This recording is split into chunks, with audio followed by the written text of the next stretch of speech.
isolate Cuba. And it should be pointed out that there are only two countries in this part of the world that have diplomatic relationship with Cuba.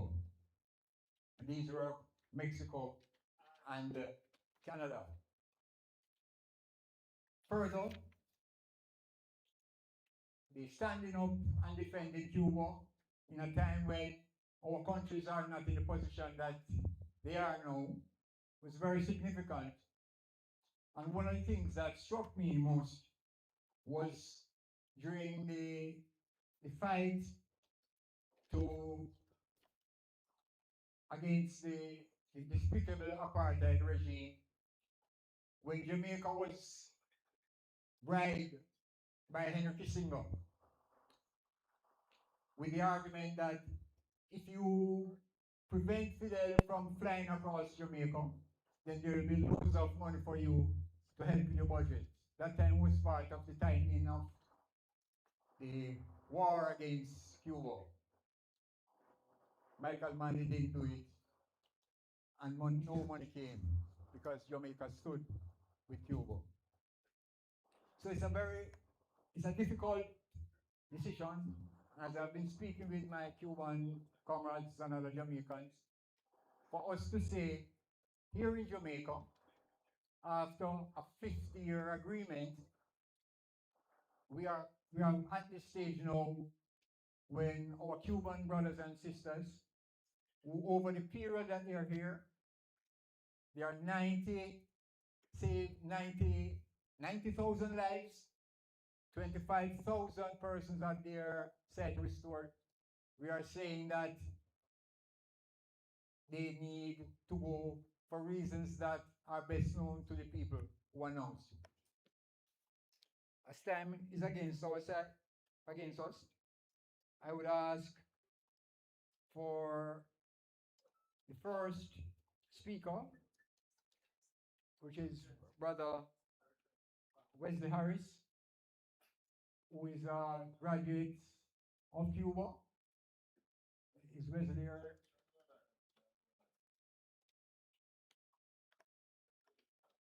Wesley? Yes, sir. The floor is yours.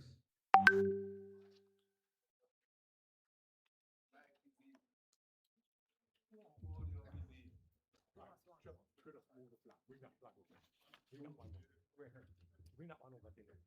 Here. Bring it over here, sir. This one is some of what you have next year. Correct. Yes, yes. Resolution next year. Good evening, everybody. Good evening.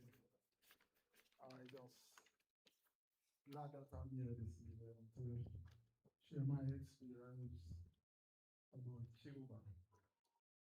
I am what we call the brigadista. Right? I am part of that program, the brigadista program. I went to Cuba in 1976 when the first set of medical people were coming. We were going. There was a group before us that they call the trial group. Right? Those brethren were like the McDonald brothers and a couple more of those. They were the one when they came back, they trained us in terms of teaching us what the culture was and what we call that orientation. When we went to that orientation, they told us about Cuba, what we expect of Cuba, what we must do in Cuba, and all of those things. We went to Cuba in 1976. We went to Cuba in different provinces. Some of us was in Santiago de Cuba, some was in Oriente, some was in De La Clara, some was in Havana. I was in Havana. I was in Great Havana. Brothers, sisters, we went to Cuba as young men coming out of school. When I went to Cuba, I just did sixth form after high school. I did what you call youth service before. Youth service was from 1974 to 1976. 2 years of youth service when youth service started. We were the first. I was part of some of the people who were at youth service at the time. Trevor was at youth service at the time, and I think Paul also was at youth service at that time. So we were those set of young men, young boys, if you call us that at that time, who went to youth service and gave our service to Jamaica. Then after that, I heard about the program to go to Cuba. My parents got the money to send me to the university, but I was a graduate of one of the greatest schools in Jamaica, St. John's College. I went to sixth form. I take up the scholarship and I went to Cuba and we learned construction, different disciplines. I am glad that I went to Cuba because it teaches me discipline and all of those things and a skill at the time. We came back. When I came back from Cuba, I worked with the Ministry of Construction. I went to work with the Ministry of Construction. I was employed with the Ministry of Construction. Straight from Cuba to the Ministry of Construction. We were developing at that time projects. The ministry were developing projects across Jamaica. We were doing houses for low middle class and what we call poor people. We were doing the site and services. We work at site and service, all the site and service like Esha in Hanover, and all of those things. So my experience is that I went to Cuba, I learned to do construction, and today we are still in construction. Today we have built so many houses in Jamaica. We have worked on all the site and service projects, and I'm still in construction, right?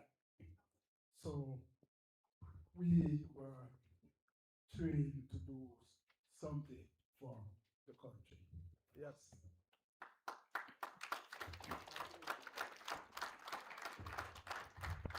Thank you, Brother Wesley. Rupert Walters. Brother Rupert.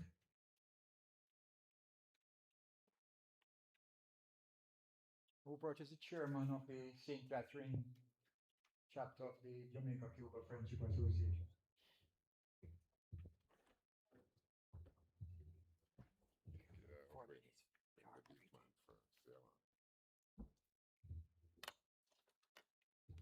This evening is not a good evening, so I won't say good evening. I think that the vast majority of Jamaicans, in our way, are in mourning, not because they have lost the life of someone or some persons, generally speaking, but the fact that the Cubans who have been here for 5 decades, for 50 years, to a great extent in a very diplomatic way, is being expelled. Because in a sense, that is what it is. I want to, on the behalf of the people of St. Catherine, and in particular Portmore, thank all the Cubans, both in terms of the medical fields and the other areas. We always say that the Cubans have given St. Catherine maybe the largest tertiary sport institution in the Caribbean, and that is GC Faster.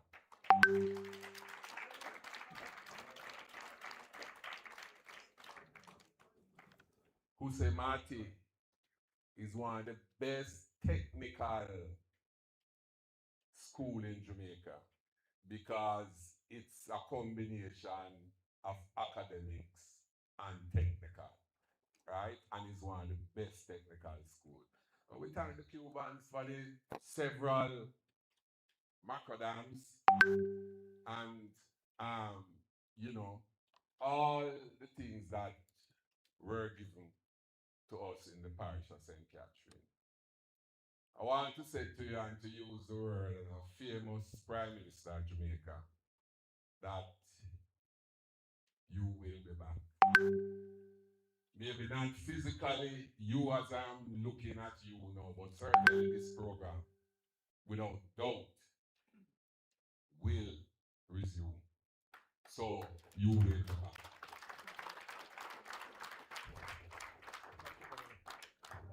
Thank you, Brother Rupert.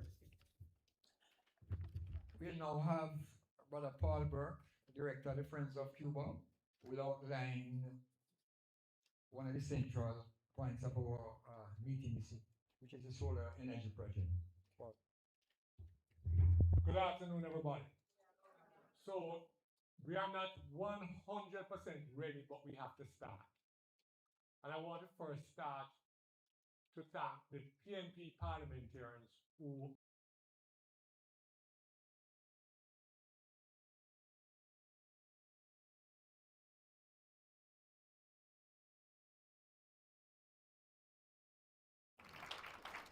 So, one of the things how we can help Cuba is to assist with solar solutions.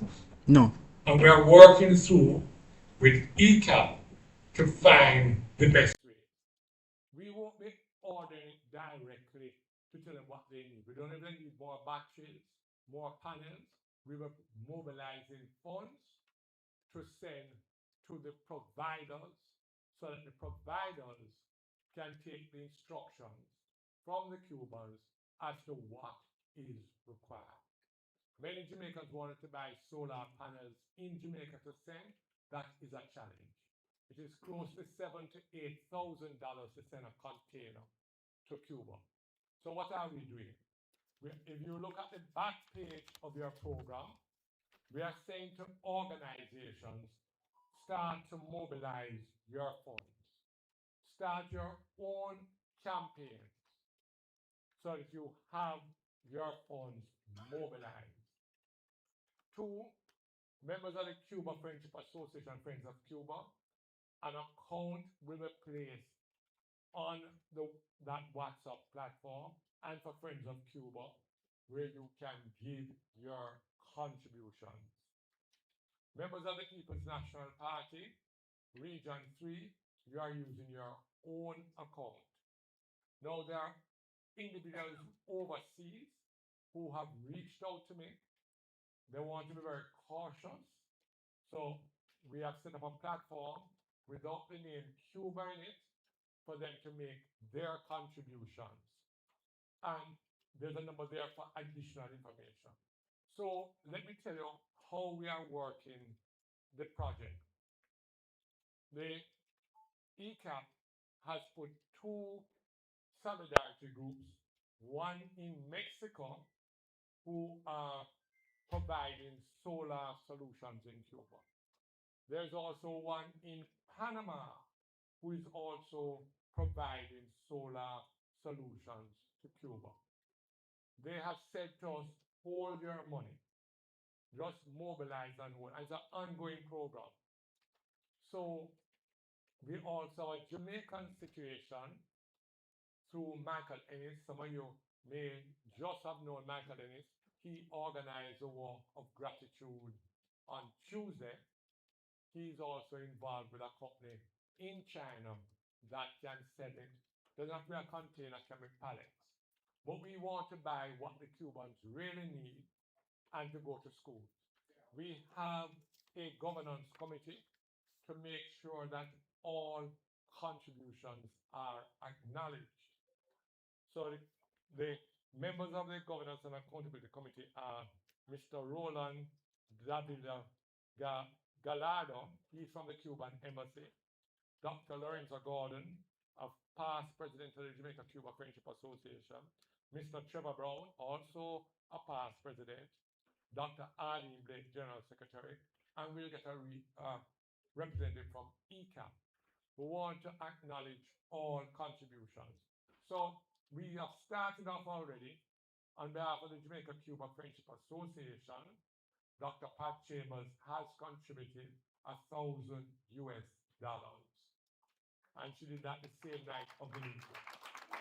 On behalf of the PNPYO Past Members Association, Howard Beckford has contributed $300.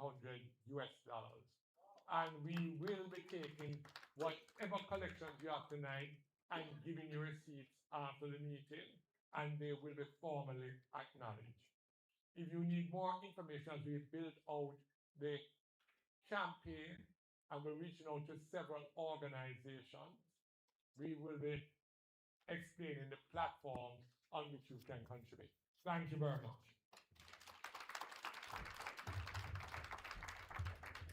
Thank you, Brother Paul.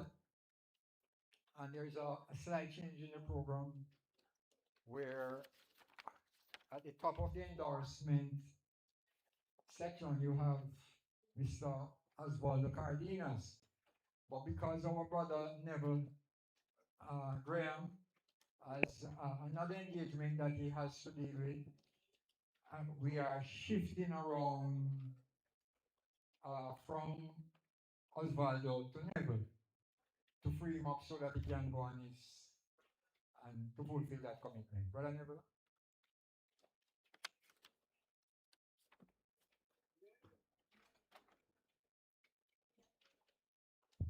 Thank you, Brother Trevor. And I'd like to say hi to the Cuban ambassador, PNP parliamentary group,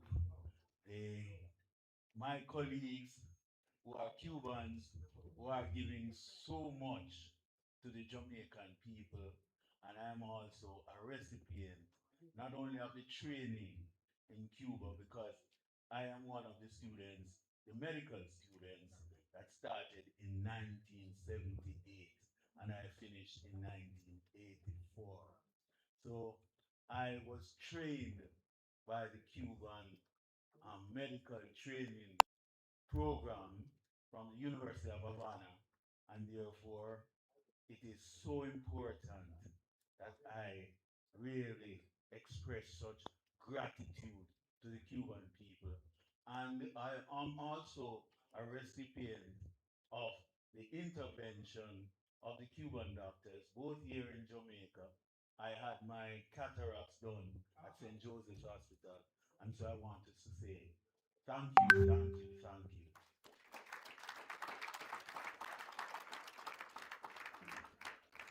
And I don't know why Paul never mentioned that I am part of the group that is organizing such activities as well.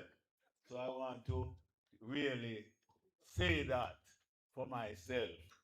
And I don't want to stay a long time this evening because everybody wants to move on and we started late. But there are certain things that I have to say. And I wrote a few things, and I think it was a little extensive, but I want to say this, that the Cuban doctors and their counterparts, Jamaican doctors who were trained in Cuba, and I see Lorenzo around the back. Lorenzo, I also am feeling very proud of Dr. Angela Burke Brown as well, who actually is a parliamentarian and also my fellow student, Angela. Yeah.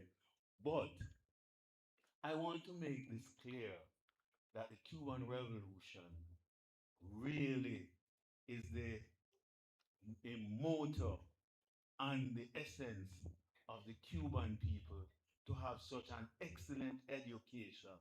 And all those people who have, because of their personal reasons and countries who are fighting against the Cubans, being assisting so many people all over the world. that the education in Cuba, both primary, secondary, university, and medical, is totally free. So therefore, those Jamaicans who have to study here in Jamaica, you get student loan and you have to pay it back. So it's a natural thing that the Cubans will have to pay back something to the Cuban government and people because of the assistance that is given to them. And so therefore, one big solidarity with you. I'd like to just say that this real campaign really has to do with the fact that it's a national campaign. We have to make it such a national campaign because we need to mobilize the whole national um, campaign program so that we can supply as much for as much of the solar panels as much as what is needed for Cuba so that we can in the Cuban um, revolution and the people of Cuba, despite all of this blockade, can continue to support your education and to support the education of many people all over the world. You know, the inter-Cuban internationalism stands. And so therefore, I just like to say that we supporting the Cubans, we supporting this activity is also supporting ourselves. Cuba has trained more than 1,500 Jamaicans. So I would like to say big thank you and big up to the Cuban doctors as well as to say to my Jamaican colleagues that let us mobilize and do so much for with this program of the solar energy. And therefore, from Winchester Medical, from the Caribbean School of Medical Sciences, and from our friends, we have committed 2,000 US dollars for the start. Thank you.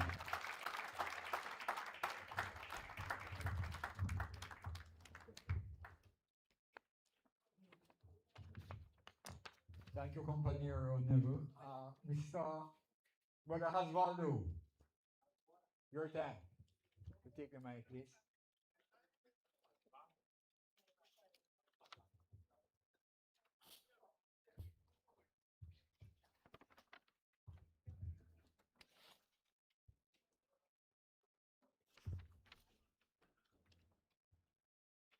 Good evening, everybody. It's a mixture of gratefulness to the doctors who are here and the feeling that they are living prematurely because they are very well needed in Jamaica. I think that most of us knows the reasons. And it's for me a particularly an experience because I was here when the first brigade came. In fact, I have the privilege to participate in the discussions between Commander Fidel Castro and Prime Minister Michael Manley when they were discussing about starting bringing some students to study medicine, some students from Jamaica to study medicine in Cuba, mainly students of of families of limited resources, because the idea was to help those that didn't have other opportunities. And the assistance with the experience of Cuba in the field of medicine that Cuba could provide. And this is how it was decided. I never forget the first head of the brigade, medical brigade in Cuba, my friend and brother, Dr. Gilby Davis, who unfortunately passed away, who was a Jamaican descendant. In fact, Jimmy's father was the deputy consul in charge for Jamaican affairs in Santiago before the revolution. And it was a very interesting period that at the beginning there were difficulties, pressure, discussions, but contrary to what many people believe, when Prime Minister Edward Siaga decided to break diplomatic relations with Cuba in the 80s, he wanted the Cuban doctors to stay here. He requested that the Cuban doctors were left here, and was the Cuban government who decided that without an embassy or the protection, with all these tensions going on, our doctors could not stay. But Sierra never asked for the removal of the Cuban doctor, and that is the truth. So it's a very interesting period. Cuba is under a lot of pressures, facing the worst time of the blockade imposed by the imperialist government of the United States, a blockade that is not only against the government of Cuba, it's against the people of Cuba, but a blockade that is not only against Cuba, that one day will be against other people, as it is now against Venezuela, tomorrow will be against Nicaragua, one day may be against Colombia, Brazil. He has announced even Mexico. Fortunately, I hope that he will not have the time to do all that. Because in the other hand, also the people are struggling. I hope our brothers from Iran will help us. Thank you very much, and long live the friendship between Jamaica and Cuba, our brotherhood.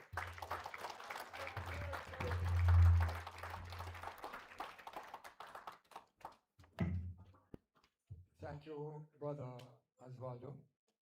Uh, Before the next speaker, Christopher Simpson from Lance, I just want to make one point. Christopher, I think it's early in February, raised the matter with me about Trevor. Why don't we do some some solar panels? And then I had a discussion with my brother Paul. I said, Paul, listen, Chris raised this that this argument about the solar, and I think it's something that we need to. So we need to place that on record of where the discussion started, that we here now as a national body, including lands, Friends of Cuba, Jamaica Cuba Friendship Association is actually running. Brother Chris.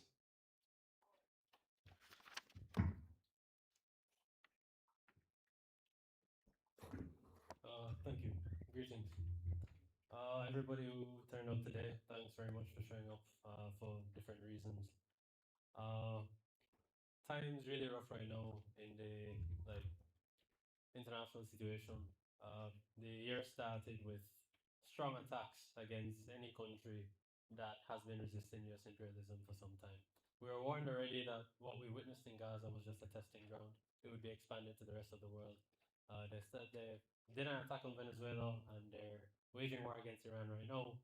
And some people thought, this would never reach our own shores in any way. Venezuela is very close, and Cuba is our closest neighbor. Lands is a socialist movement. We organize young socialists. And growing up, honestly, the sentiment that I understand from a lot of Jamaican socialists, because we have older generations of socialists, quite a bit of them are here, is that unlike, say, in the US and some other places where people are in solidarity with Cuba because Cuba is socialist, what you have in the Caribbean is that a lot of people are socialist because of Cuba. So not in solidarity with Cuba because of socialism. They're socialist because of Cuba. So our relationship with Cuba, even as socialists, goes beyond political ideology. I think any sane person looking at what is happening can say that the blockade and the specific tightening of the blockade to deprive a country of energy is inhumane, totally inhumane. The blockade overall, we could look at it and say that it was genocidal, and persons might have thought that that was hyperbolic, but it is truly genocidal, and it's the same approach that the US and Israel have taken to Gaza since 2006. So the blockade is genocide. But when they added the energy element to it, to tighten it, that's not something Jamaica could manage. Even the overall blockade Jamaica could manage. But can you imagine if Jamaica, for even a week, we were just told that we wouldn't be getting oil anytime soon? Not to mention 3 months. Our society would collapse. So this now, some good has been born out of this, just like with the sanctions against Venezuela and Iran. Sanctions against Venezuela forced Venezuela to reorganize itself internally and diversify its economy. As bad as the sanctions were, and as evil as the people who advocated them. The sanctions against Iran forced Iran to be self reliant. The blockade of Gaza forced the people in Gaza to be innovative. The blockade of Cuba has forced Cuba to be innovative. But now we have to step up as well. And Cuba is now seeing one of the most rapid transitions to solar energy, and we can be a part of that. There are other organizations in other countries that are doing similar things, where they're donating solar energy infrastructure to hospitals and other public institutions. The one that we're launching in Jamaica is focusing on schools. So bear that in mind. What we're doing is very important. Cuba has been there for us in many ways. The entire world is indebted to Cuba during the COVID pandemic. In the same way we have this medical cooperation where we pay for the doctors. There are a lot of times Cuban doctors are deployed to countries where they don't pay Cuba anything for it. And Cuban doctors are known for one thing in particular. They go into the deepest parts of the country where even the nationals of that country, the doctors who are nationals of that country, not going to. So grateful for the doctors, and I think this is the least that we can do. Thank you.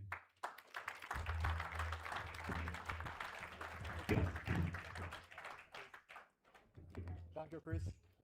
We love Brother Philip, representing the People's National Party. At the podium. Good afternoon, everybody. I am representing the chairman of Region 3 and Region 3 in particular of the People's National Party. So happy to be here. Ambassador, first time meeting you, Mr. Gusto, and to everybody else. I am so happy that we had a prior discussion with our region before today's function. And though I can't be as specific as I would like, but the region chairman has authorized me to say that the region fully endorses the activity that we're embarked on, and that we will be providing a significant donation. In 2005, when Prime Minister P.J. Patterson hosted the Petrocaribe Summit in Jamaica, I had the good fortune of being the minister to meet Fidel at the airport, to take him to the conference, and on his return to the airport, we sat and he delayed the plane because the conversation was so interesting. He invited me to Havana, and nobody believed it. But in Havana, we spent over 4 hours while a hurricane was approaching Jamaica, and he held the plane for me while we discussed energy matters.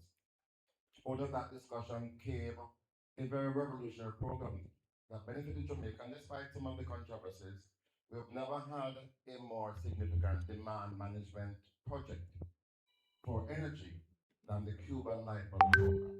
And I really want to commend the Cuban government for that. And I should let you know, out of our discussions, I returned to Cuba because Cuba looked at what we were doing with wind energy, and in about a year, they quadrupled what Jamaica had achieved. And when I decided I wanted to emancipate myself from JPS, I went to Cuba and purchased solar panels that Cuba was fabricating. So the region is intent on enabling those processes in Cuba, the manufacturing of solar panels, to be expanded to allow the Cuban people, with their own ingenuity, to do their own manufacturing. And whether it spare parts, raw materials, the region is committed to assisting with that. As a representative of the people, I want to commend the Cuban Eye program. As a member of parliament, my people have benefited, and I don't know what will happen to my people now. So on behalf of those people from East Kingston Port Royal, I want to say muchas gracias and all the best. Good evening, everyone.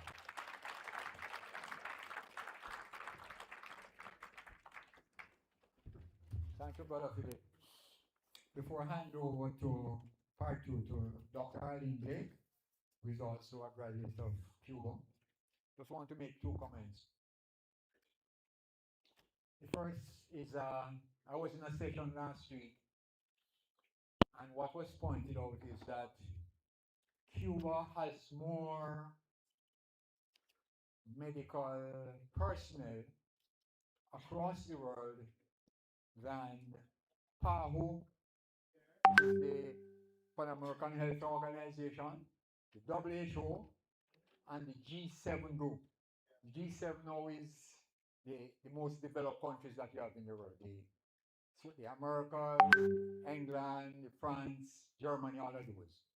So that is a point that we really need to, when we think about the reach of our Cuban program and what they're doing, those are some of the things that we need to monitor. A country that is blockaded has been doing that for the rest of the world. So once again, before I pass on baton to Sister Harding, we want to give our Cuban brothers and sisters all the support and all the solidarity. And we're talking about solidarity. Today is considered also an International Day of Solidarity with Cuba, because not only is there a flotilla that part of it reached Cuba on, I think, on Thursday. It's called Nuestra Flotilla, where people from right across the world coming into Cuba with ship, by plane, bringing solar panels, bringing medicine, bringing foodstuff, and so on. But even in our region, it is happening, where our other sister countries are doing their part today, the 21st. So Cuba is not alone, if we had any doubts about what is happening to our sister country. So without saying any more, Sister Harding, can you take my phone?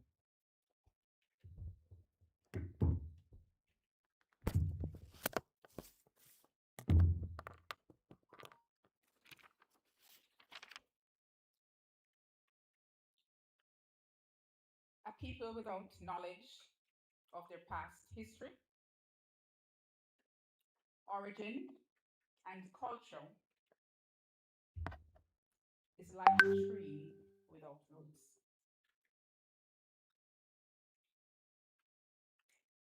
I'm Dr. Arlene Blake,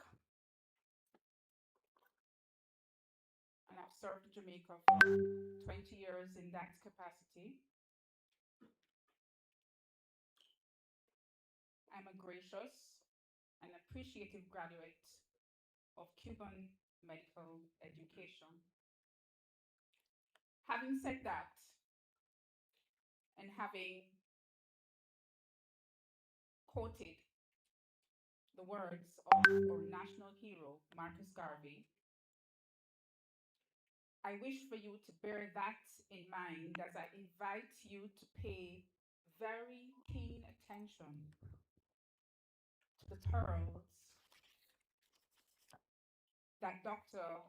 Louis Marston of the PNPYO, Past Members Association, will share with you today on how the collaboration between Jamaica and Cuba all began.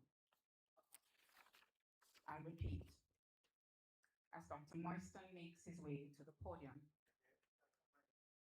people without the knowledge of their past, history, origin, and culture is like a tree without roots. Dr. Marston? Thank you, Madam Chairperson. I pay respect to the Cuban ambassador, the MPs from the People's National Party, and to all comrades and friends. Special tribute to the Cuban workers and all friends who have made such sacrifice. What you're seeing here is that the Cubans have always given their more to receive the less. Now, the journey began in 1973 when Fidel Castro invited Michael Manley to share his plane to go to the Algiers-Smithson summit of the non-aligned nation in Algeria. By 1975, the newspaper headlines, 5 days in Cuba, Michael Manley first visit to Cuba with some significant agreements. Educational gifts, Jose Marti, G.C. Foster, GARVEY Marcelo, Montpellier, and also the gift in terms of Cuban scholarship.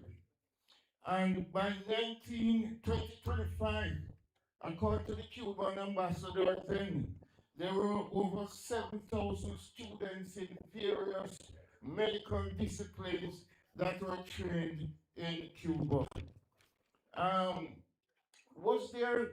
How was this welcome in Jamaica? The poor people in Westmoreland in 1976 welcomed the Cuban doctors. But there were Jamaican professionals, including someone who would later become a PNP MP and government minister, was at the edge opposing the the Cuban doctors in Jamaica. But the leader of that campaign was Edward Seaga, who said that the Cuban doctors were here to convert Jamaica into communism. This was what you call the communist takeover.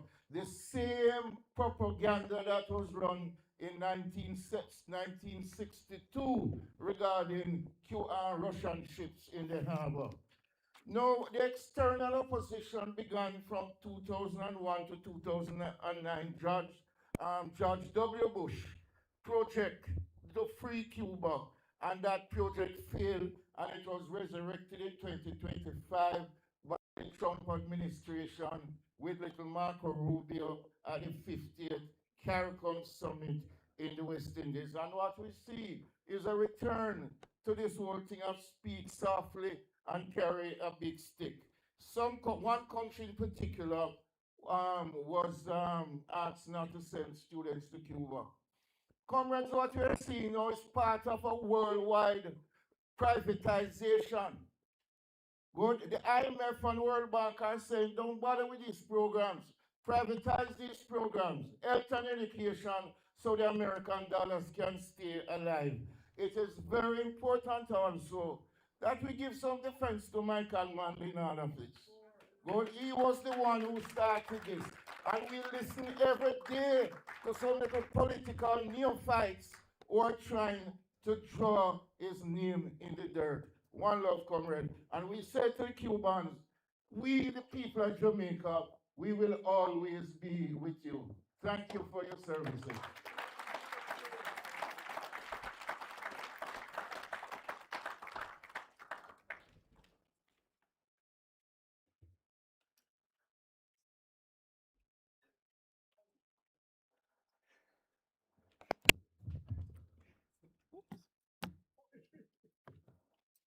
Breaking transmission.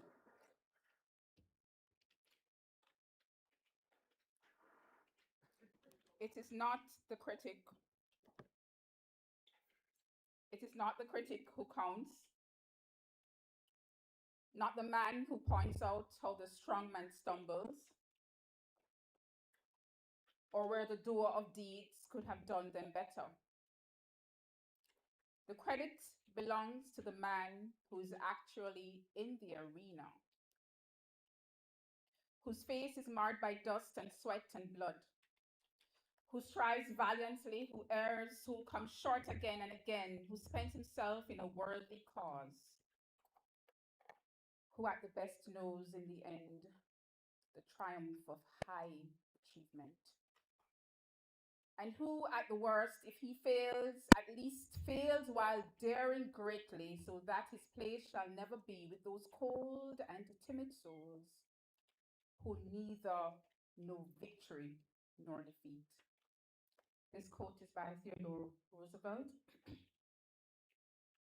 Dr. Moyston has mentioned some very key aspects of our history.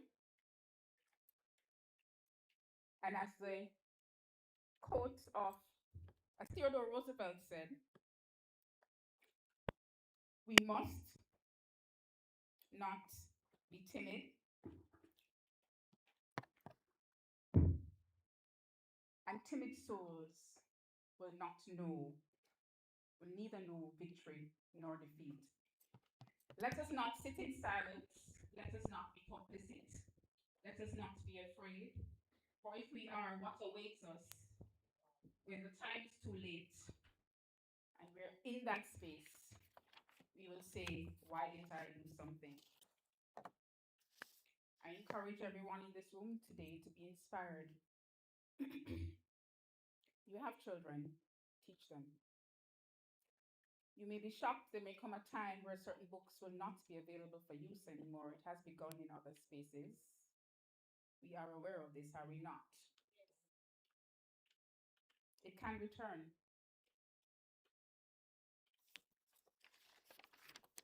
A people without the knowledge of their past history, origin, and culture is like a tree without roots. I now welcome the expression of gratitude from our patients that have received care from our Cuban health professionals. We have Mr. Alfonso Bailey, and we have Mr. Ralston News. He who has experienced it knows it and understands it well. Mr. Alfonso Bailey, could you come to the podium, sir, or should I bring it to you?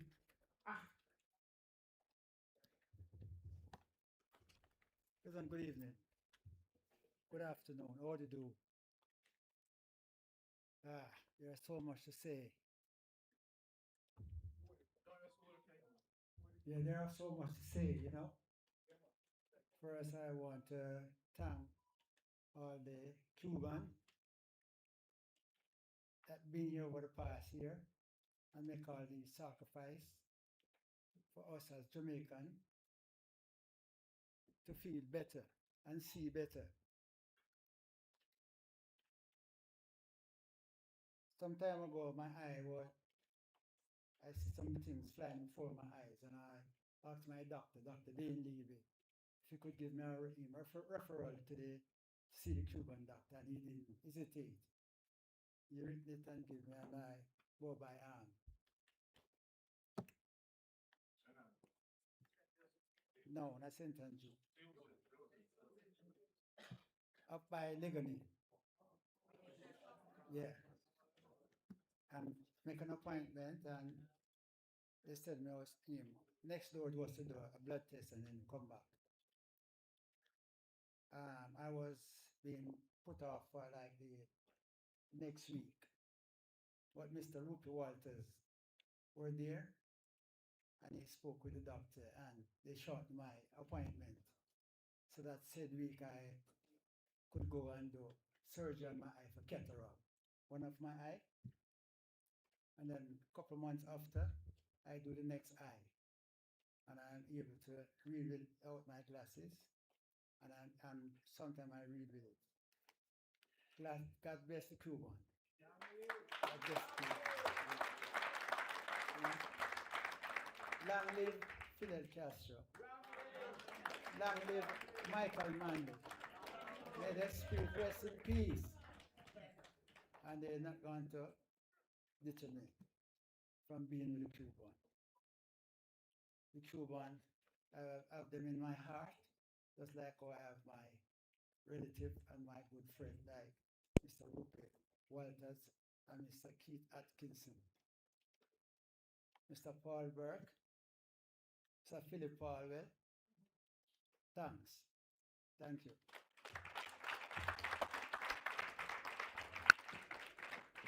Thank you, Mr. Bailey, Mr. Ralston Nunes.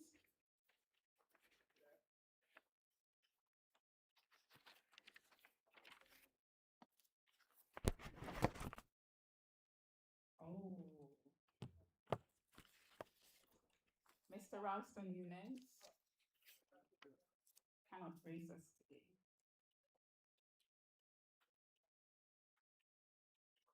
But there are hundreds of recipients of Cuban healthcare workers service in Jamaica.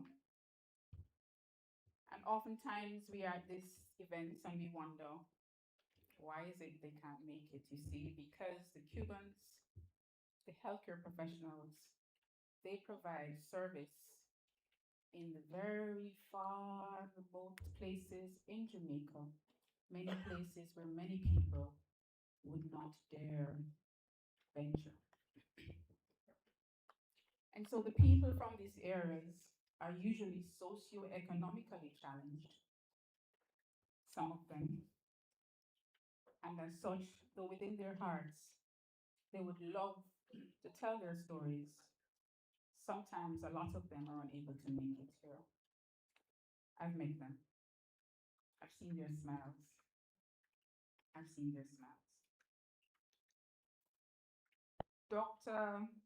Idalis Figueredo, I invite you to speak on behalf of the departing Cuban healthcare workers.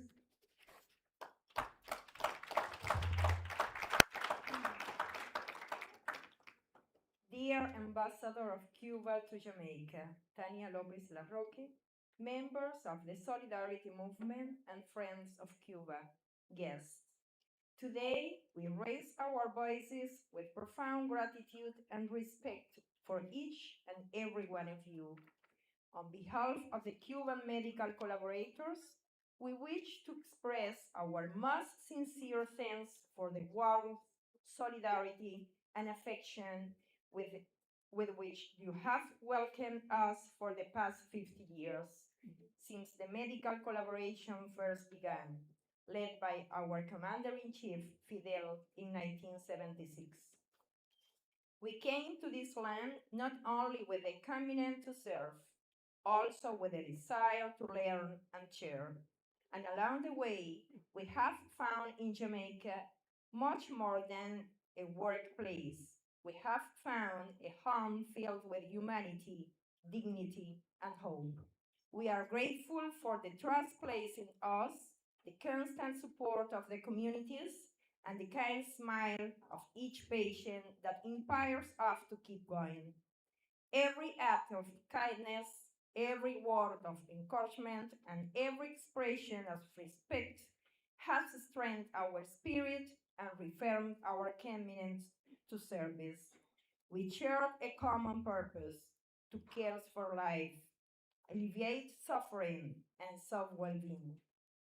And in this mission, the Jamaican people has been a fundamental pillar, demonstrating that solidarity knows no borders. Thank you for opening the doors of your hearts. We take with us unforgettable experiences and the pride of having shared this journey with you. Fidel said, they embody the purity, selflessness, spirit of solidarity, and internationalist consciousness that the revolution has forget in our people. With respect, affection, and eternal gratitude, Cuban medical collaborators.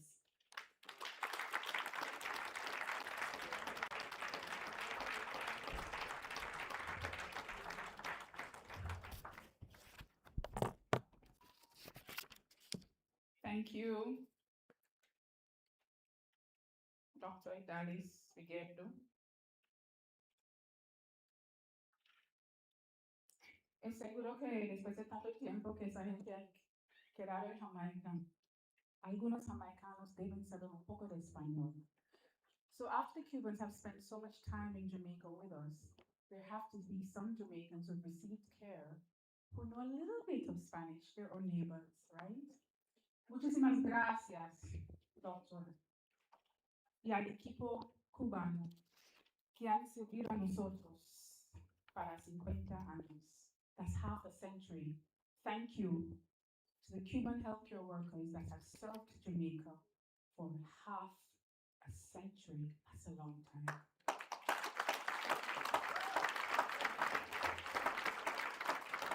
At this time, I invite Dr. Lorenzo Gordon.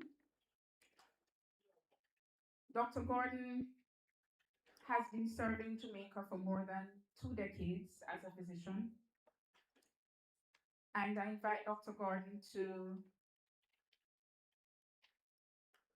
he shall express many thanks to our neighbors, the Lago Lagarto, that's Cuba, it has the shape of a little lizard, Lago Lagarto, that have served us for so many years.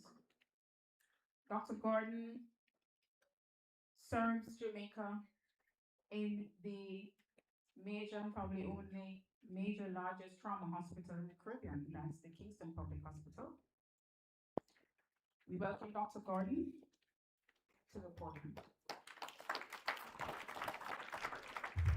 Yes. In thanks, I raise the expression on the 16th of October 1953, when Fidel was in jail. And with the challenges and the attack and the imprisonment of his fellow comrades, he said, with the action that we have committed of goodwill, la historia me absolver. History will absolve me. And so I will say this in a simple way, in an expressive, poetic way, as in the voice of all Cubans, the voice of Fidel, and what he represents to us.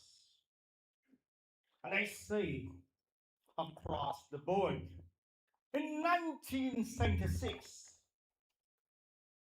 we felt that our brotherhood of giving in Savlamar Hospital, we founded the mission. We saw the need for the microdam, and our brother we gave. The schools, we knew no boundary. We felt education was of importance, and hence, education, we collaborated. Jose Martin, yes. G.C. Foster, yes. Jamal program for the education of all Jamaicans, yes. And when the ravage of COVID was on the land, what did we do? We didn't smile. We sent our best doctors to rescue you, to help you from the misery. Who did? Who mattered? We matter. We believe in you. And when you needed more help with whatever you had, whether your surgeons you couldn't find, your rheumatologists you could not find, we whispered to our dear highest order in Cuba, send them to your lands. And when you needed the support for education in Spanish and whatever maths we look across our institutions and we send them to you so our brotherhood would be strengthened and together we live. When your airport needed that just technical support, who cared? We got our engineers and we sent them to give that support. This is brotherhood. History will absolve us all. History will see that we meant all the greatness and brotherhood and friendship. History knows no boundary. Maybe today we may not see the importance, but tomorrow we will see our hearts of goodness, brotherhood, and love in action. This, I say to you all, that history is on our side, and you are the witness, and you are the witness, and you are the witness. Thank you.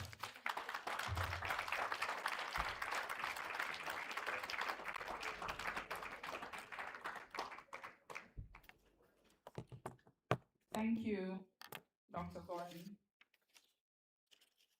La historia nos volverá.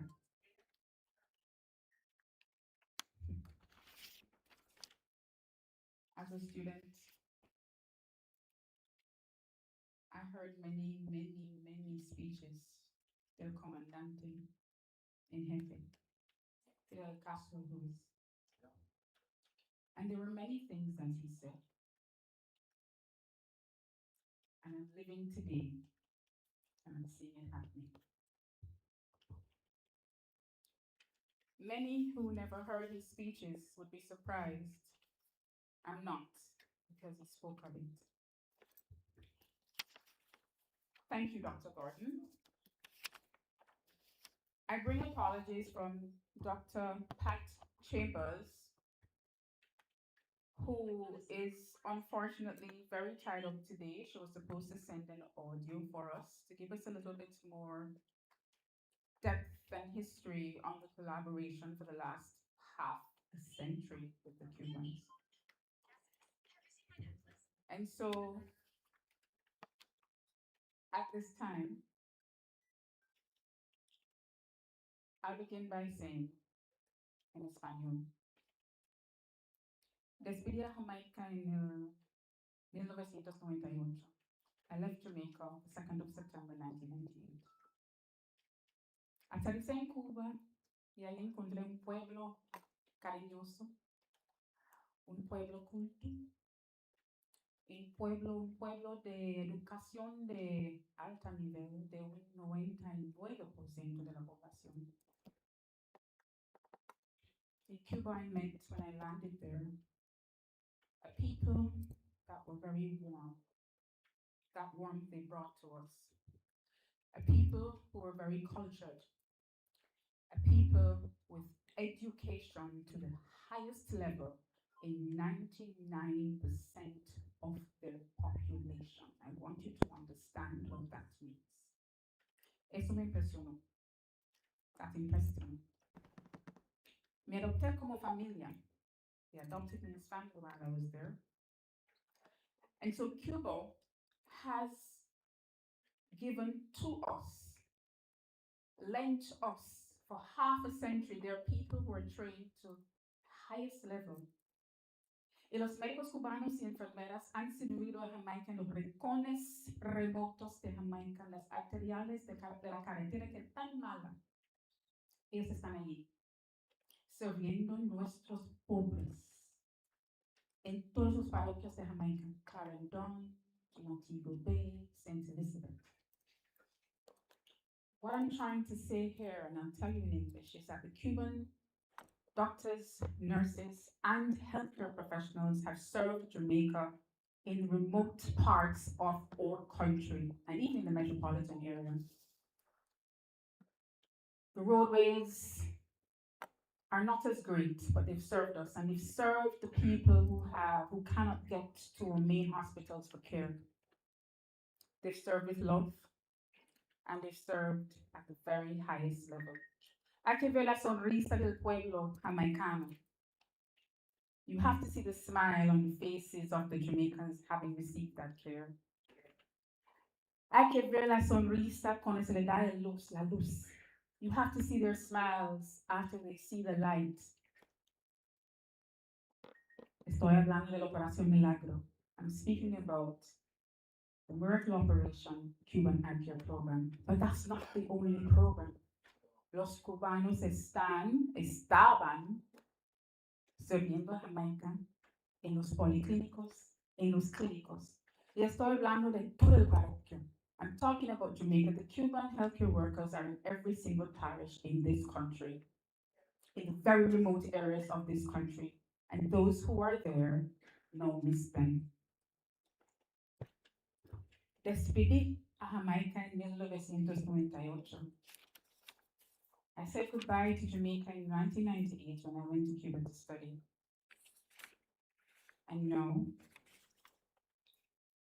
tenemos que despedir a los cubanos. We have to tell them bye-bye. Unfortunately, it gives me great pleasure and the honor, special kind of honor, to introduce Her Excellency Tania Lopez Larroque, the ambassador from Cuba to Jamaica. I was one of those students who was offered the opportunity when I completed my career to study any specialty I chose to in Cuba. I chose to return to Jamaica. That was because I graduated at the top of my class at the time, and I was one of those students who had the opportunity to meet Fidel.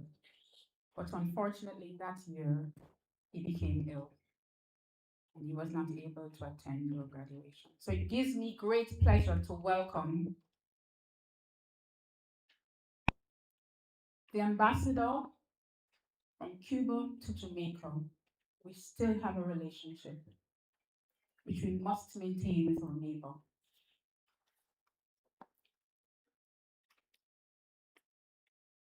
The Ambassador Tania Lopez Larroque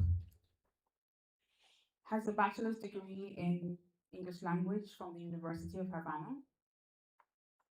She's proficient in English. She's proficient in Italian.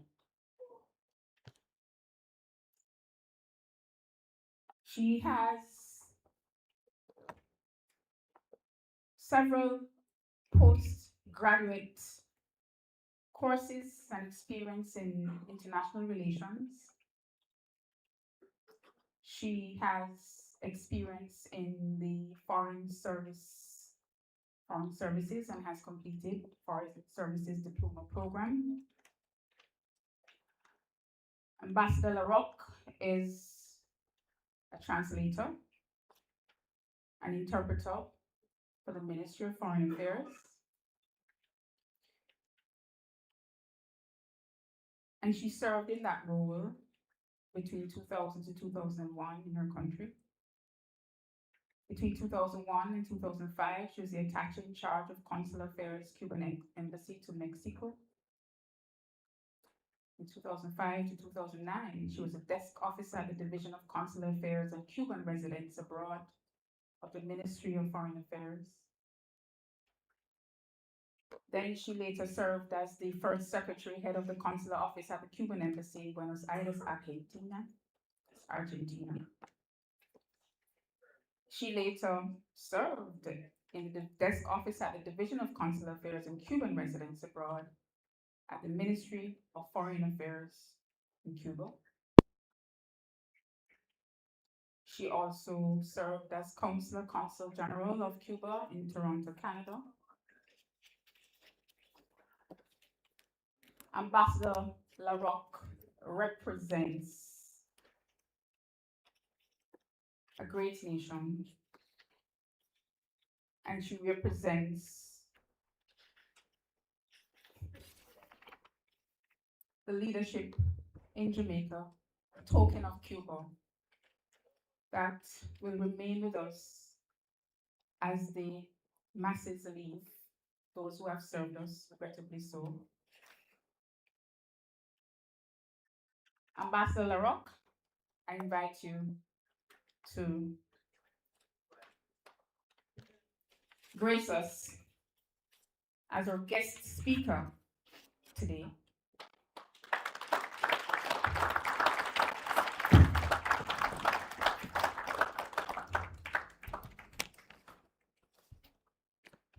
Good evening,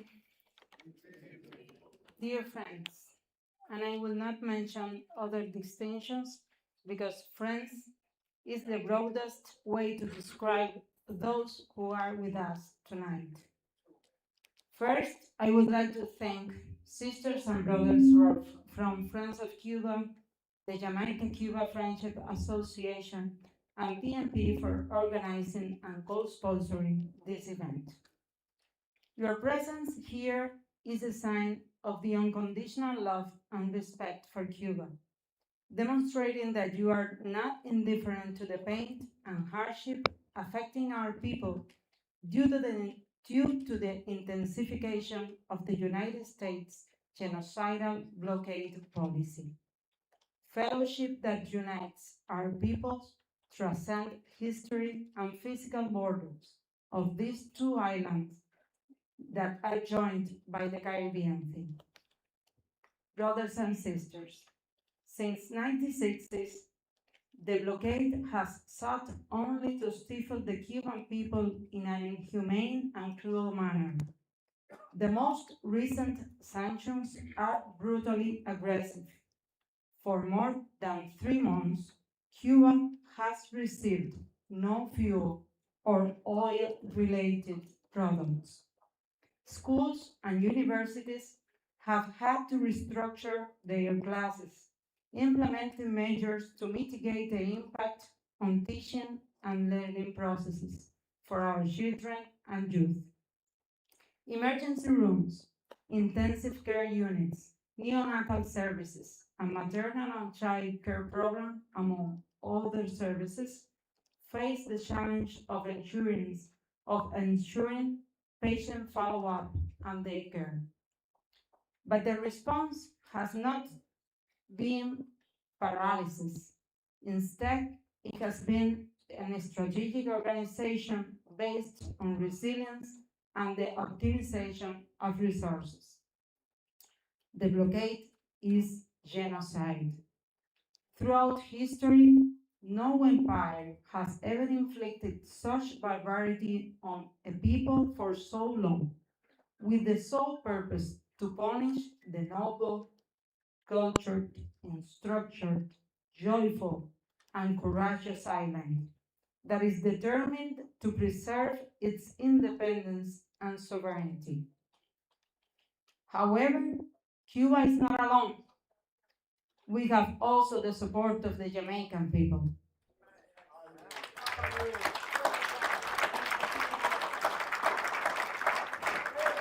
Together with you tonight, we demand, let Cuba live.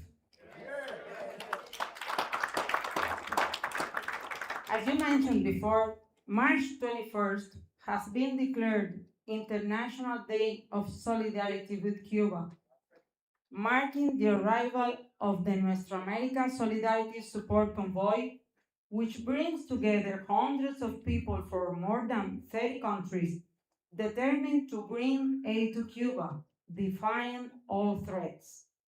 And it is not a surprise that today, once again, the Jamaican people showed their solidarity with the launch of this amazing solar energy campaign for Cuba, aimed at supporting our schools.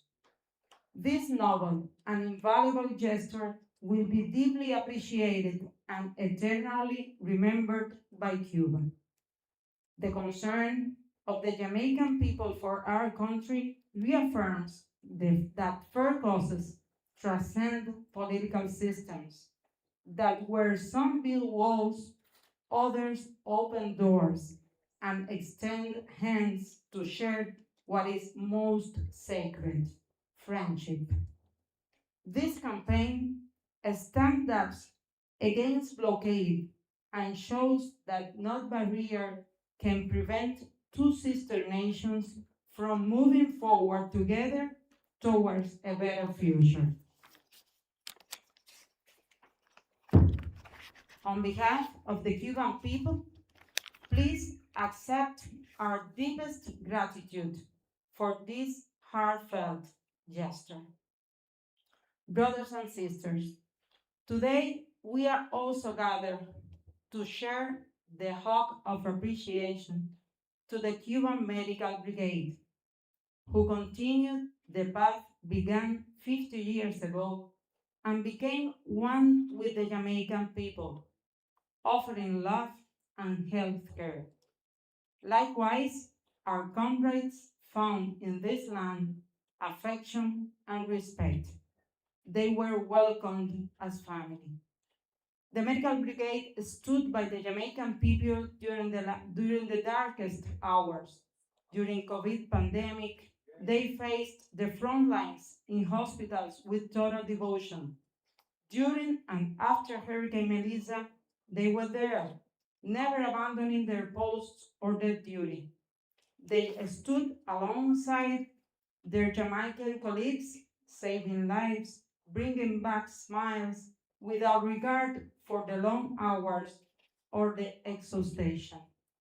The Cuban professionals who lend their hands to the work do so in accordance with Fidel guidelines. To be an internationalist is to settle our own debt to humanity. With this in mind, the people of Jamaica can always count on our solidarity. One love.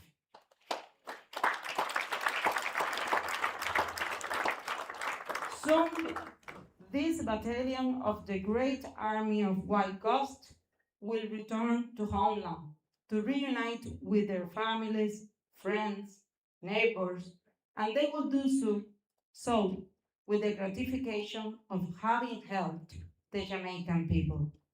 The memories experienced on this land will endure, remaining in their hearts as a treasure. To the audience, please allow me to express in Spanish. Para ustedes, hermanos, nuestro más fuerte abrazo, con el honor y el orgullo de acompañarles siempre. Remaining to our principles, for those who trust in Cuba as a symbol of dignity and resilience, we reiterate, patria o muerte, venceremos.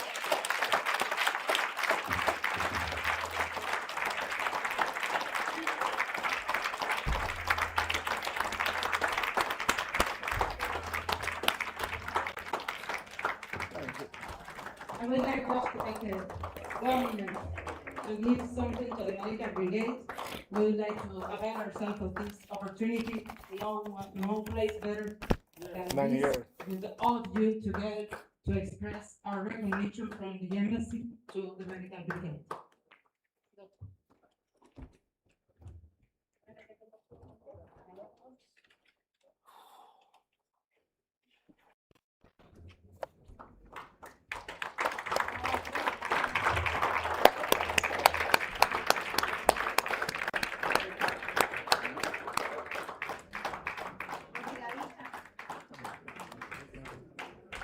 Todos los doctores, las brigadas, vengan.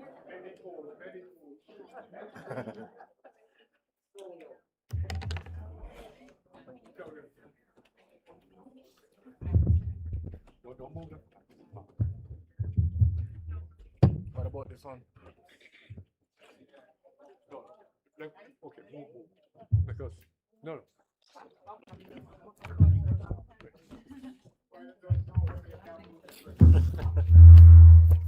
Lock it up.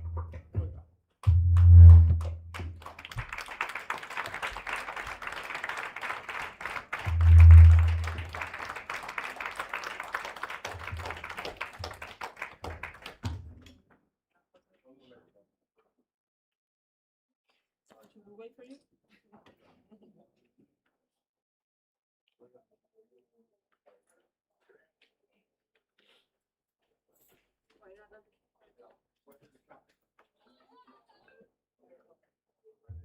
Thank you very much, Jamaica. Thank you. We're going to get back in the middle. While we're going to finish up. That's all right. Yeah, but go ahead. No, but one has to go here, and the other one come right back.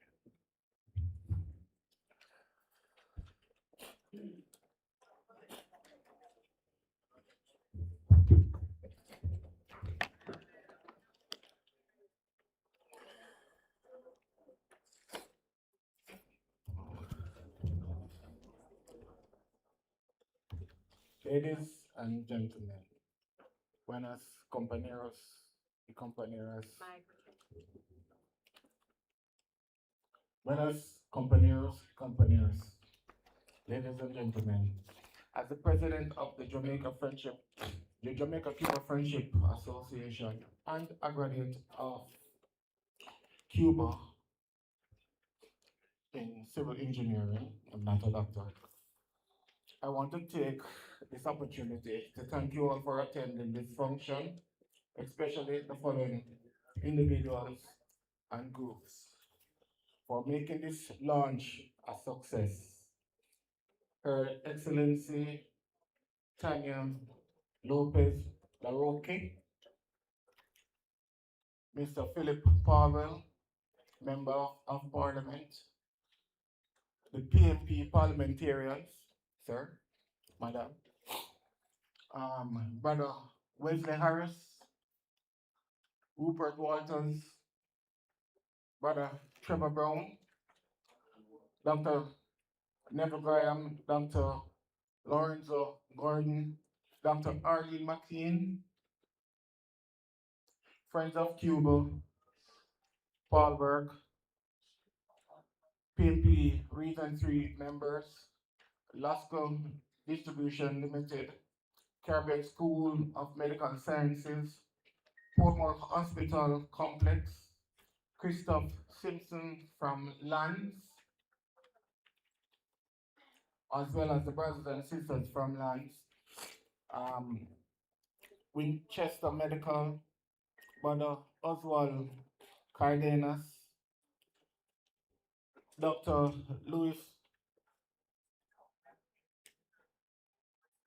Moistan, DIF Construction Management Limited, thank you for attending this function.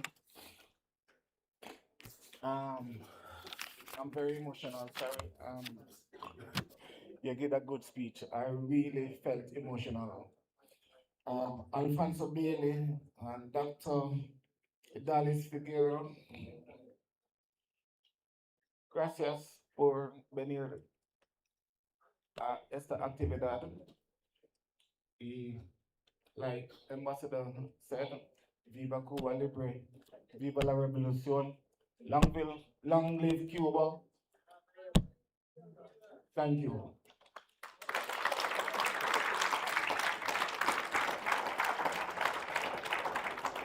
So last but not least,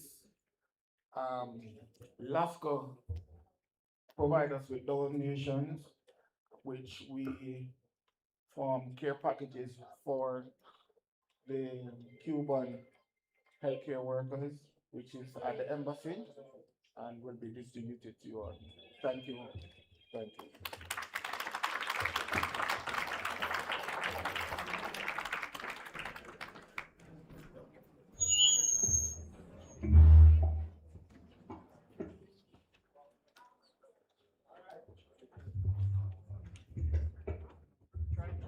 Hello. Okay, good evening. We've come to the end of the program for today. Thank you for coming. Safe travels home. But before you leave, in Caribbean style, because we are Caribbean people, we're all Caribbean speaking, Cubanos, Jamaicanos, Jamaicans, Cubans. Meet and greet before you go, because you never know when you may or may not see each other again. Donations in aid of the solar panels for Cuban schools. We are open to accept those donations as of today. And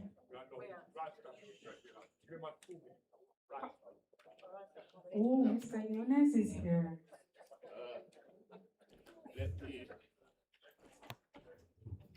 Let me apologize. I had a family emergency, but I had to be here. So I crave your indulgence for 3 more minutes, although I've been given 2. I know why we are all gathered here this evening, and it's a very significant and special occasion. So, friends, colleagues, and honored guests, I feel utterly conflicted. We gather today with a profound sense of gratitude, tempered by a heavy heart. For over 5 decades, the Cuban medical personnel have been more than just partners. They have been a mainstay of healthcare in Jamaica. I speak today as one of the thousands who have personally received help from their expertise. Through the Mission I program, I, like so many of our fellow citizens, was given the gift of improved sight and a renewed quality of life. I remember the clarity returning for some and the world opening for others, and the gentle professional hands that made it possible. This, my friends, is a tangible human legacy of our brothers and sisters from Cuba. This moment is deeply bittersweet, because while we rightfully celebrate 50 years of monumental service, we are forced by the winds of geopolitical machinations to bid them a sudden farewell. And it is a difficult reality to understand. Because if we set aside the politics, the unearned truth is still these professionals filled a considerable void in our nation and in the medical care delivery. Their departure, especially without adequate preparation in place, deals our nation and its people a profoundly serious blow. However, our focus today is on solidarity. So to the doctors and nurses who left their homes in Cuba to serve in our clinics and communities in Jamaica, you have been the embodiment of selflessness. You stepped in where the need was greatest, providing care with a spirit of mutual support that transcends borders. We hold on to the fervent hope that this departure is only a brief intermission in an incredible, valuable mission. That the political machinations of today will give way to the human needs of tomorrow, allowing our people to resume receiving help from your attention in the near future. So to the Cuban Medical Brigade, we say a resounding thank you, thank you, thank you. Your presence has been a blessing, and your contribution to the health of the Jamaican people over the last 50 years is a debt that we can never fully repay. We wish you a safe journey, carrying with you the deepest appreciation of a grateful nation and the sincere prayers of its people. Dios los bendiga a todos. Aluta continua.